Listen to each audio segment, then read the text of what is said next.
When the Facts Change is brought to you by the Spinoff Podcast Network in partnership with KiwiBank, the bank for Kiwi looking to get ahead in business and in life. A bank that delivers expertise in banking know-how, smart advice for business owners wanting to invest, grow their business or diversify. A bank that adapts with technology through the lens of its people and customers. It is a bank with heart that is driven by its purpose. Kiwi making Kiwi better off.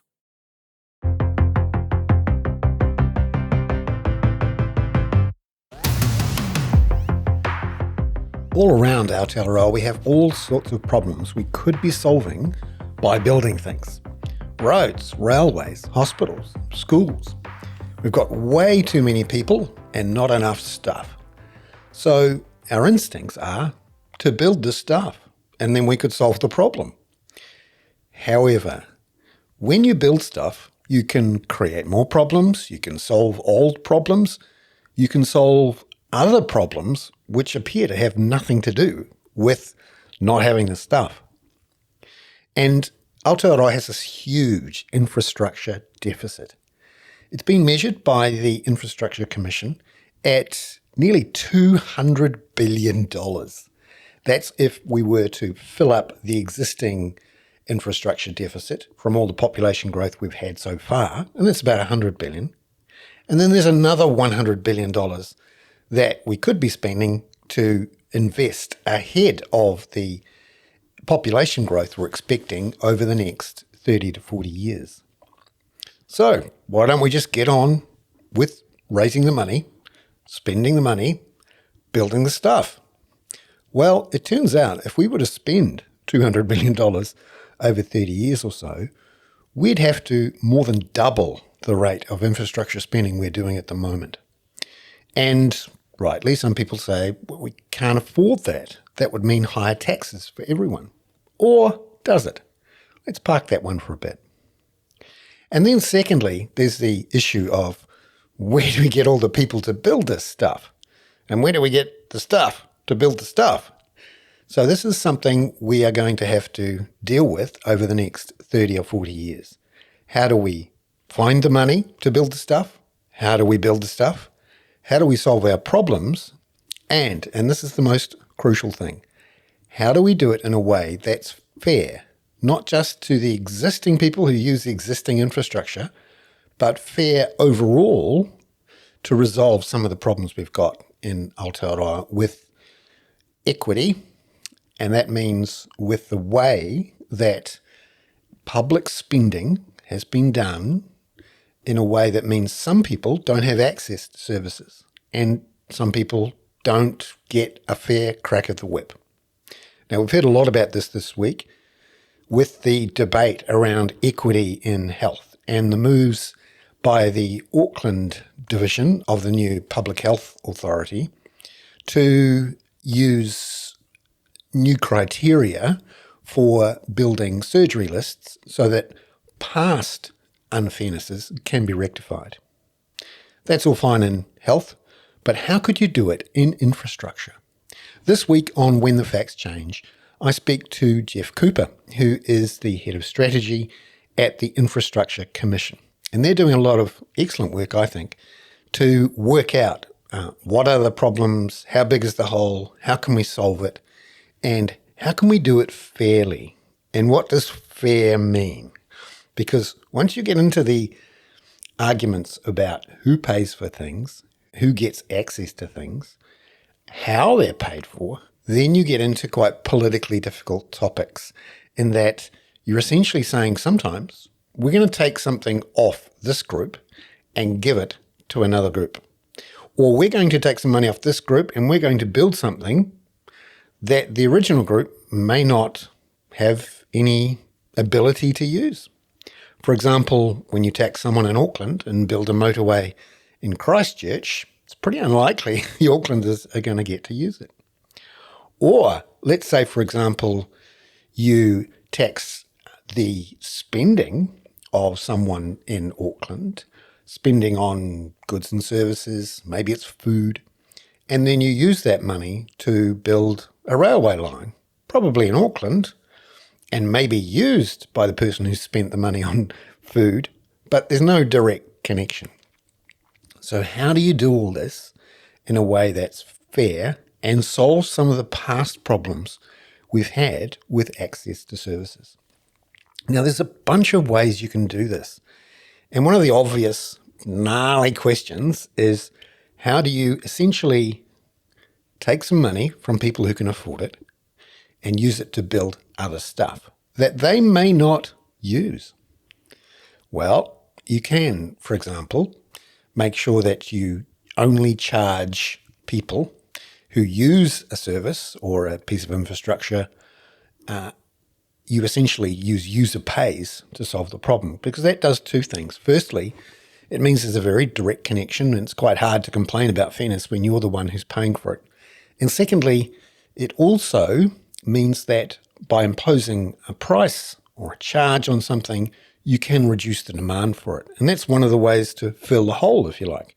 So instead of trying to build your way out of the problem, you, in essence, solve some of the problem by putting a charge on it, and that reduces demand for it. Now, in some cases, that also helps you deal with the infrastructure problem to start with. And the best example is water. So if you impose a charge on water, that means people immediately start caring about the holes in the pipes or about wasting that water usage.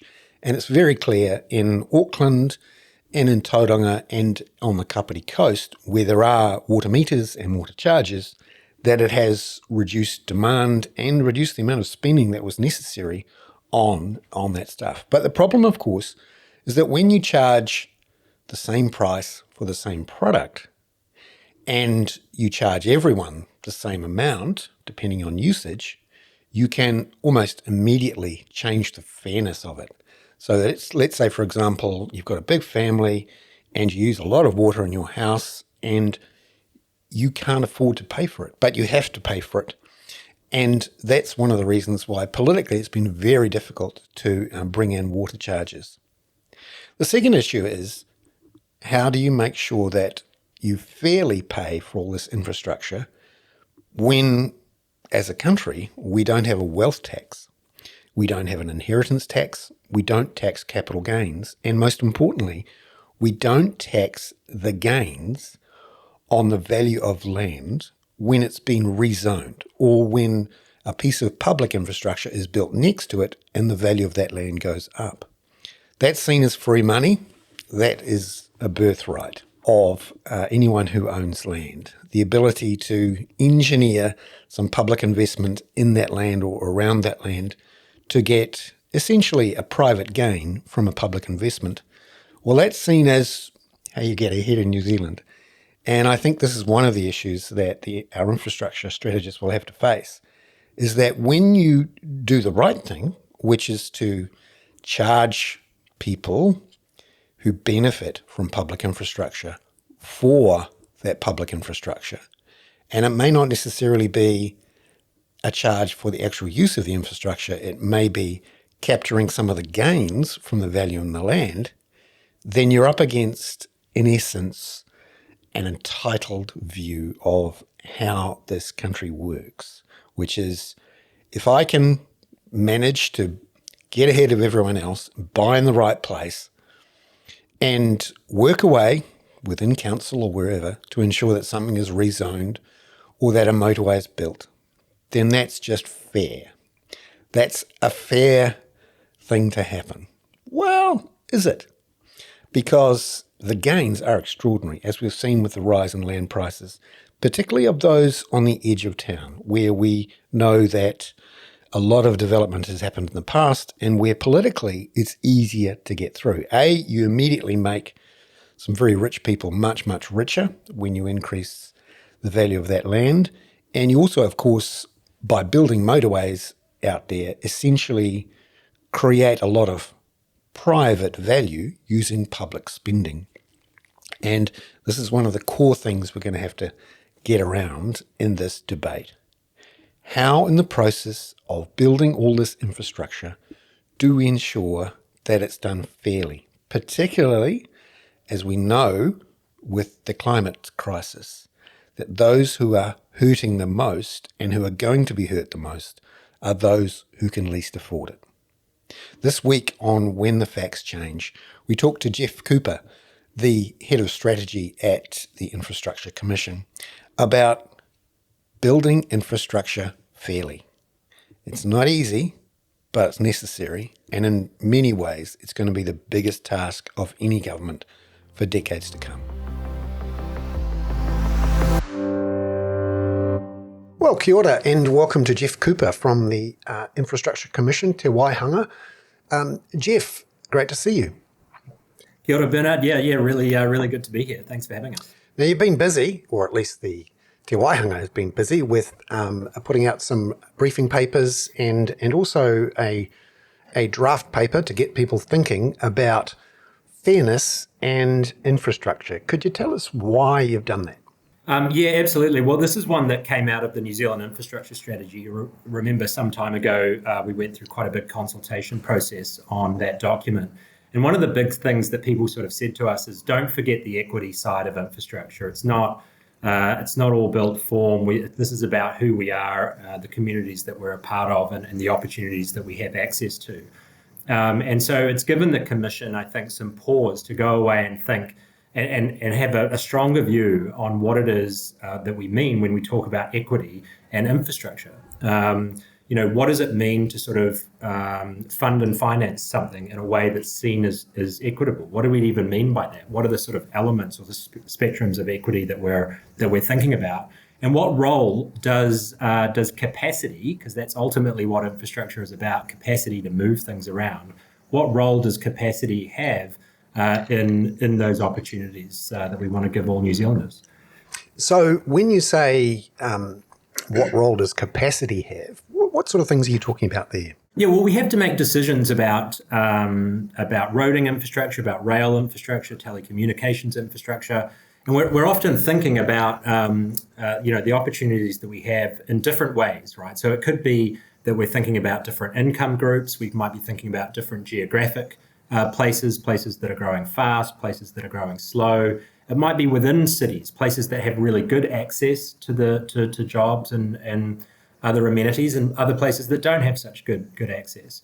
And so we're thinking that in some instances, infrastructure can be a real solution to that. We can think about improving cycleways, rail networks, so that people can get access to places that they want to go to more quickly.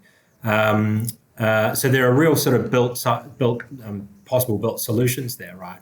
But on the other hand, we need to be thinking about how we fund and pay for these infrastructure, and there is nothing free about infrastructure. Somebody has to pay, and so these are the sort of knotty questions that we want to tug at and say, well, what is a kind of equitable way of thinking about how we fund and finance our infrastructure, and what are some of the big equity issues that come up? Is it always right to be thinking about building new big capital assets that have long maintenance and operational costs at the back end, or should we be thinking about other solutions?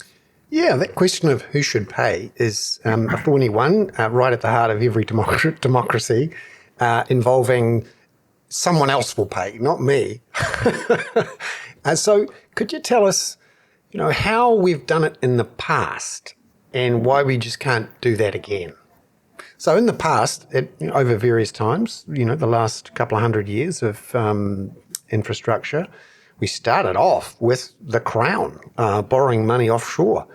Those amazing railways that we built in the 1870s onwards, right through until the mid-80s, when Think Big was the government, and in some cases the Prime Minister himself negotiating debt overseas. Why can't we just do that again? The way I would sort of describe it is that I sort of think of New Zealand's infrastructure system as a bit of a leaky bucket, right? And to some people, the view is that we need to just pour more water into the bucket. And other people will look at that and go, well, it might actually be better to plug some of the holes in the bucket, right? And so the infrastructure strategy in our work thus far has kind of said that we need to do both. We need to look at where the system is not performing so well, whether that's about thinking about project selection and getting the best bang for our buck, whether it's about making sure that we have institutional learnings around things like tunneling, for instance. And then at the same time, it's also thinking about, well, hey, we do need to do more of this, right? We're not spending enough on infrastructure. And we made it pretty clear with the case for change in that strategy that we need to roughly, to build our way out of it, we need to roughly double the expenditure on infrastructure services. So there's two things that we need to be focused on here: more, but also better. Yeah, but we've heard this for the last 30 years. It's best not to invest in infrastructure because we can't do it very well, and it's all very expensive. So let's just not do it at all. Meanwhile, the politicians are rapidly pulling the immigration lever and not bothering to do the infrastructure spending. Why can't we just double the amount of money we spend on infrastructure to 20% of GDP or whatever it is? I know that you said this is what it would cost to build our way out of it, and the finance minister immediately said, no, we can't do that. Why can't we do that? Well, I think there's a couple of reasons. So firstly, I think if we were to try and build our way out of it, it raises affordability issues. If we're talking about doubling our infrastructure spend, we're talking about an additional $3,000 per taxpayer per year. And for a lot of folks, that's a really big number. So there are affordability issues behind it. Well, it depends you're talking about an average of 3,000. What if we just get all the rich people to pay for it? Then you need to make some assumptions about how you're going to pay for it. And I think we should get there in a second. So let's talk about how we fund it in a moment. But there is a legitimate affordability question there. It's not unsolvable, but it's certainly an important one. And the second one, of course, is workforce. Right now we're running a very hot economy. We don't have the workforce that we need. And if we were trying to build our way out of this, we would need to double the infrastructure workforce in 15 years, and that feels to us like a path which is not sustainable. It needs to be more gradual than that. But more than that, I would sort of say that I don't think building our way out of this is the best value for money. I think that there's a lot of low-hanging fruit which are non-built solutions.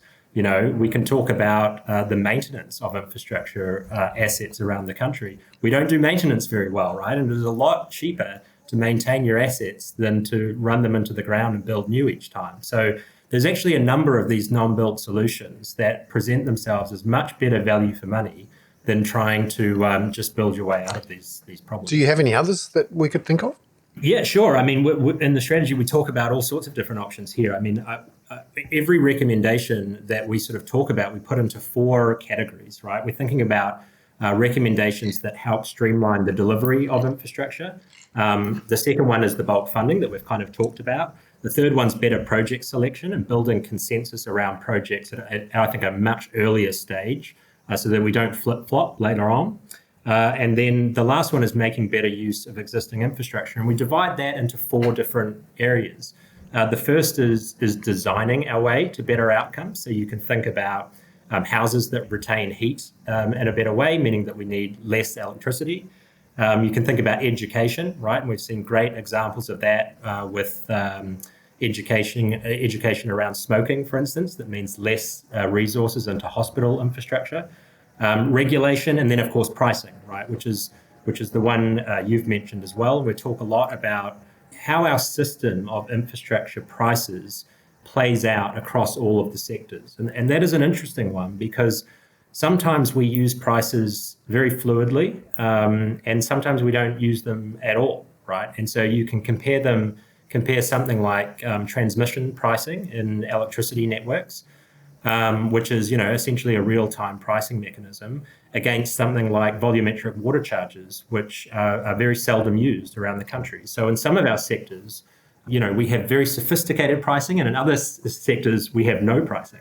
And that's not to say that we're not paying for the infrastructure, although we might not have as much infrastructure as we like in our water networks.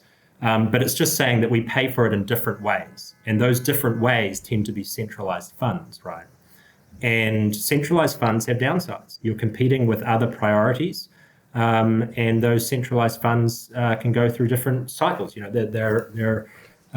change depending on the business cycle. So, can you talk about the equity aspects around user pays, I suppose you could call it? It might be water charges, it might be congestion charges. You're right, some of the public infrastructure we've got in some places uses these charges, and it's a great way to manage demand. You can think of Watercare in Auckland, which has made a lot of progress there. But for a lot of people, the question of congestion charges is this is going to hurt the poorest the most because they're reliant on these publicly paid for assets. So how do you think about this? Or I know it's early days with this study, but how should we frame this in our heads? So I guess the first point I would make is that we're not really talking about user charges here. That when it comes to infrastructure services, a lot of the time the beneficiaries of infrastructure services aren't necessarily the users of those services. And let me give you an example of this. If you think about a project like the City Rail Link, the City Rail Link has already led, according to cost-benefit reports, has already led to an appreciation of $3 billion in land value around the stations along the Western Line, right? Now, those individuals along the Western Line that have already benefited from this uplift may or may not use that service, right?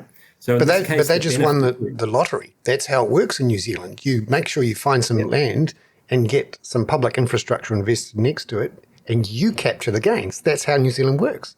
That's quite right. And that's what comes out of the differentiation between a benefits principle and a user charge, right? And that's why in the Commission, we've been quite specific that we're talking about a beneficiaries pays, not a user pays situation, in part because when it comes to infrastructure, different to going into a supermarket and buying your fruit and veg, it's not always the user that benefits, right? And so we actually need to think quite a bit more creatively around what funding tools we use so that the people that are benefiting from it are paying, right? And you can look at that through an equity lens, right? You can say that it should be the people that are benefiting from these services that are paying, but it's not just the clipping the ticket. That's the key thing there.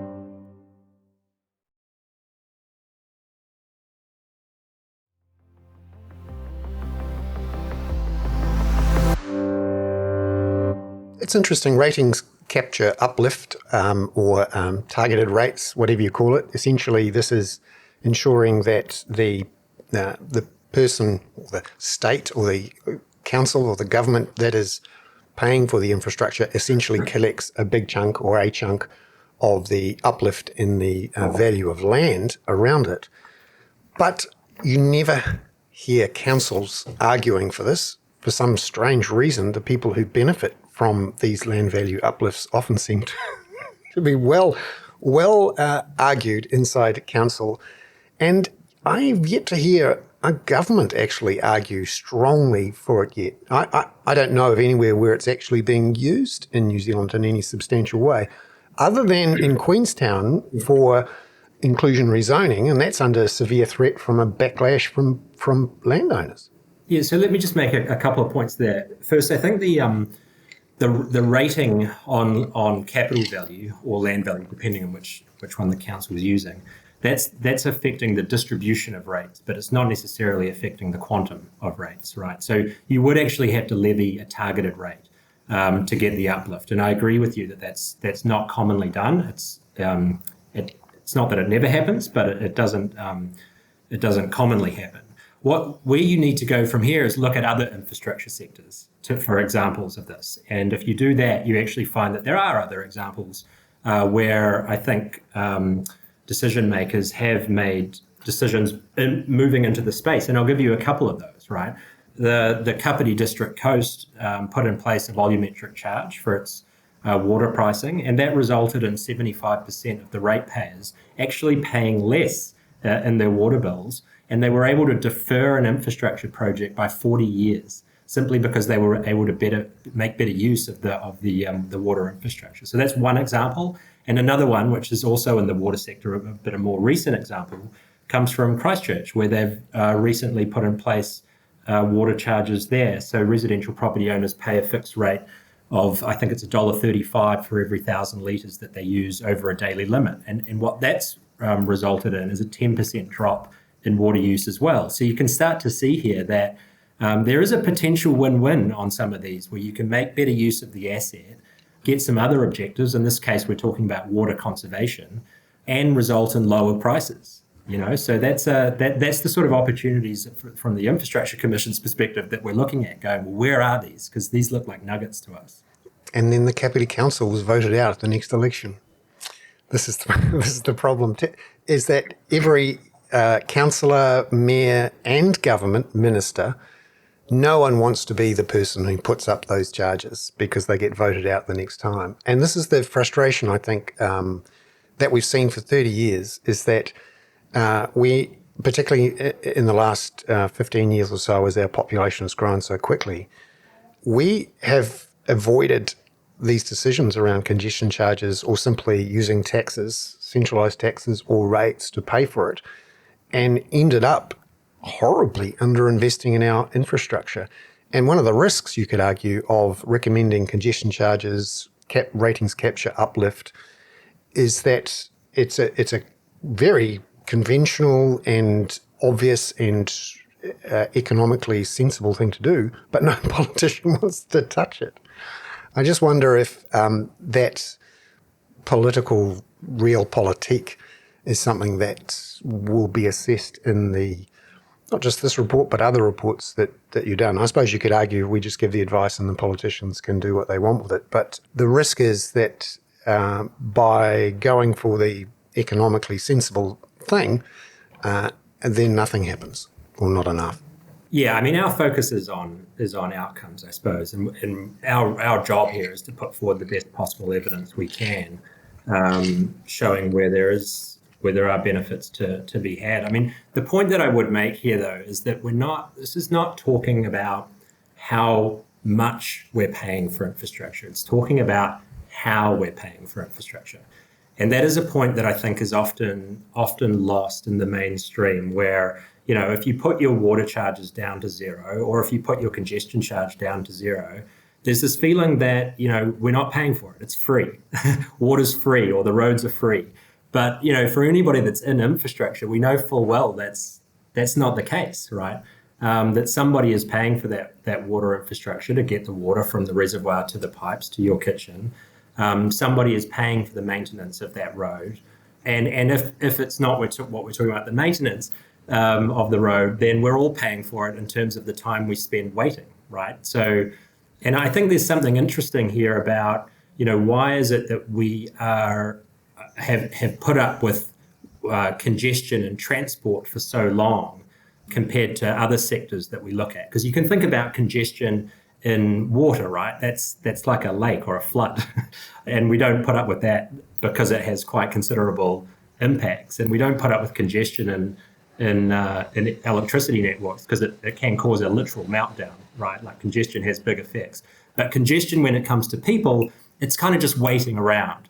And that's sort of been less catastrophic, if you like. And you could argue it's a fantastic tool to ramp up land prices close to the centres of town, and that's perfectly fine if you benefit from higher land prices closer to town. Well, my response to that would be I'd be quite happy with higher land prices next to town if it resulted in more housing, right? So there is there doesn't have to be a relationship between high land prices and high housing prices. That is a function of regulatory policy, right, as you know. And so what I would say to that is that we have two policies that I think stand out as being ones that probably would have been quite politically very difficult to do.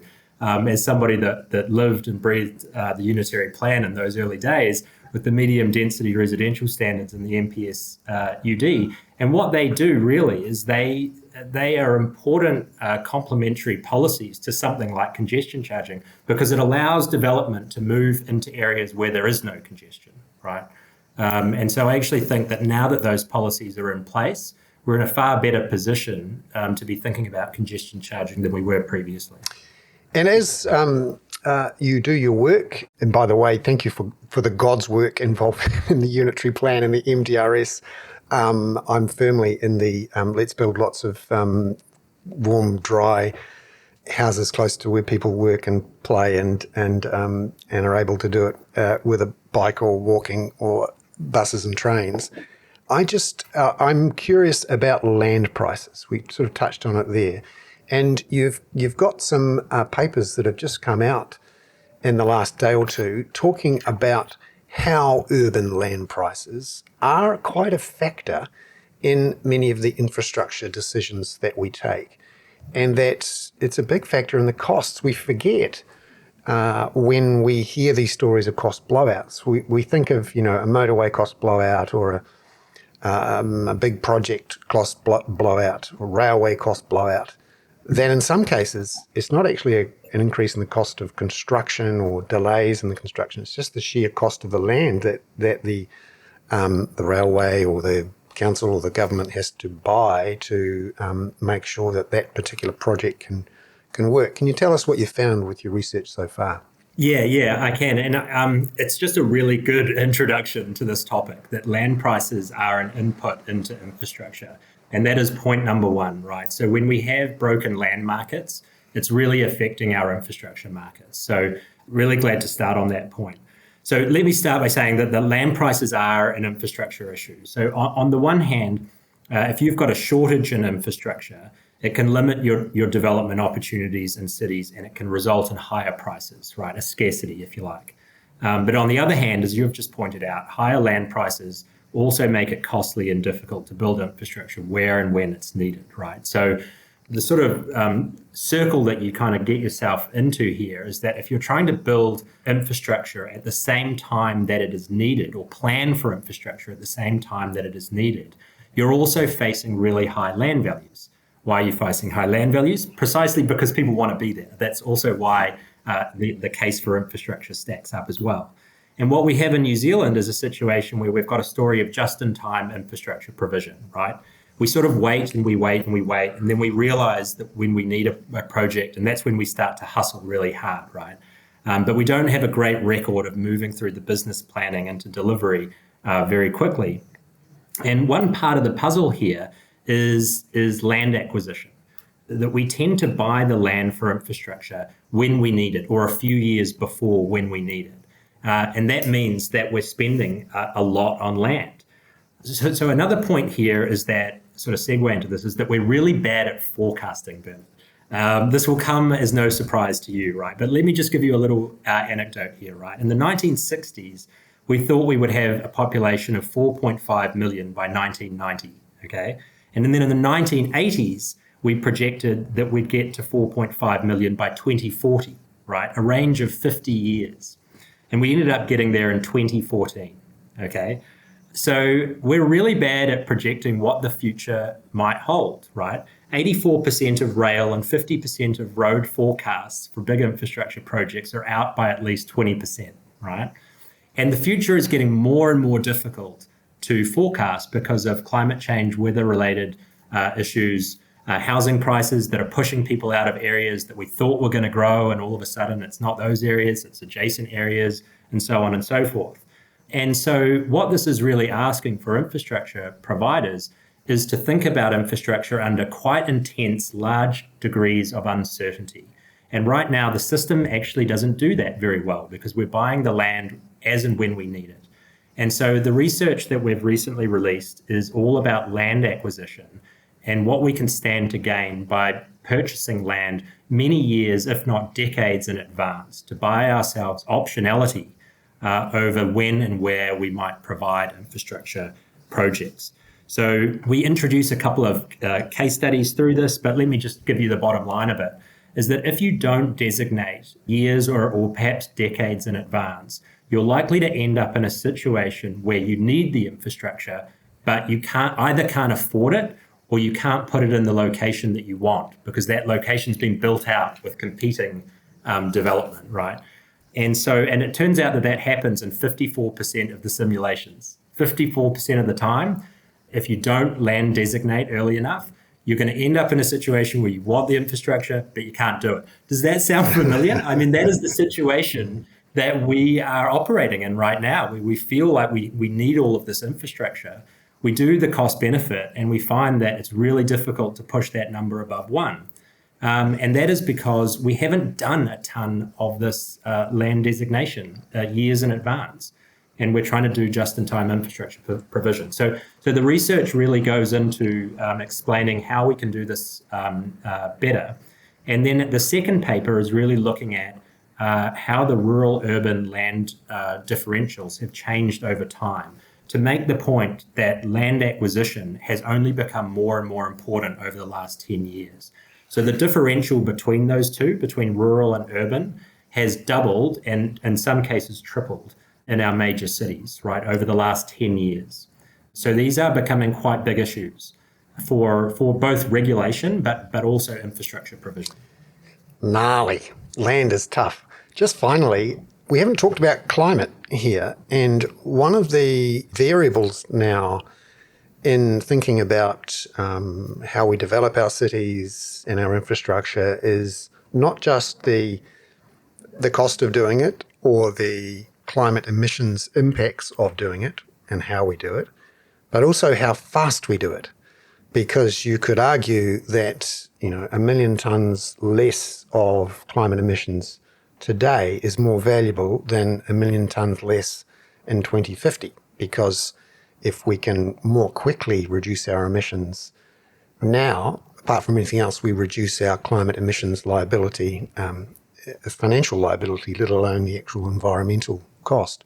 How are you thinking about that? And also this idea of a just transition, that one of the risks in changing how we run the economy to be a zero emissions economy is that, yet again, it's the poor who will pay the cost or in relative terms, pay relatively more of their income or their wealth to achieve this. And that how you do your infrastructure and when and who pays for it will be a reflection, you'd hope, of those two things, a just transition and a fast transition. Okay, a couple of points I'd make there. The first is that I think infrastructure is a real friend of our environmental goals here, right? And I think that it's important to start there because that's not always where we've come from. I think with a lot of our infrastructure planning in the past, we've really felt like there is this trade-off between environmental outcomes and infrastructure outcomes. And, I think that a lot of that, we see that in current resource management legislation, right? And we hear about it from infrastructure providers all the time. But of course, the world has changed. And now we're in a situation really where we need infrastructure to respond to decarbonisation efforts. We need to build a west wind every 6 months if we're going to get to our electrification targets. And this means we need to be nimble, we need to be fast, and we need to bring things online quickly. Likewise with our cities, in many places, this argument that there is nothing greener than the blacktop, people that live in high dense cities tend to consume lower energy resources. They're less likely to spend long periods in traffic if they're living close into the city centres, right? So I'm calling dense living. But those areas need to be serviced with infrastructure. And likewise, when you're thinking about the cleanliness of our waterways, like we need infrastructure to help manage some of those effects in there as well. And so I think that there is this argument and perspective that infrastructure, if we're going to deliver on our environmental targets, we need to make infrastructure easier to build and deliver, right? So that's the first point. On the equity issue and the just transition, look, this might be the issue of our time, right? How we deal with equity as we transition to a net zero economy. And there are some big knotty problems in here. The first thing I would sort of say about this, and I hope that the recent release of our equity deep dive research is evidence of this, we have to take these issues very seriously because it is really important that we bring New Zealanders along on the journey for this one. That the alternative is that we lose consensus and we go a lot slower. And so I think that our work in the equity space, has this front and center of mind, right? That we have these big challenges, but we're also a country and we need to bring people along and think about those equity implications and take them seriously from a policy perspective. And that's the advice that we're looking to understand a little bit further. Thank you very much to Geoff Cooper from the Infrastructure Commission, Te Waihanga. Perfect. Thanks, Bernard.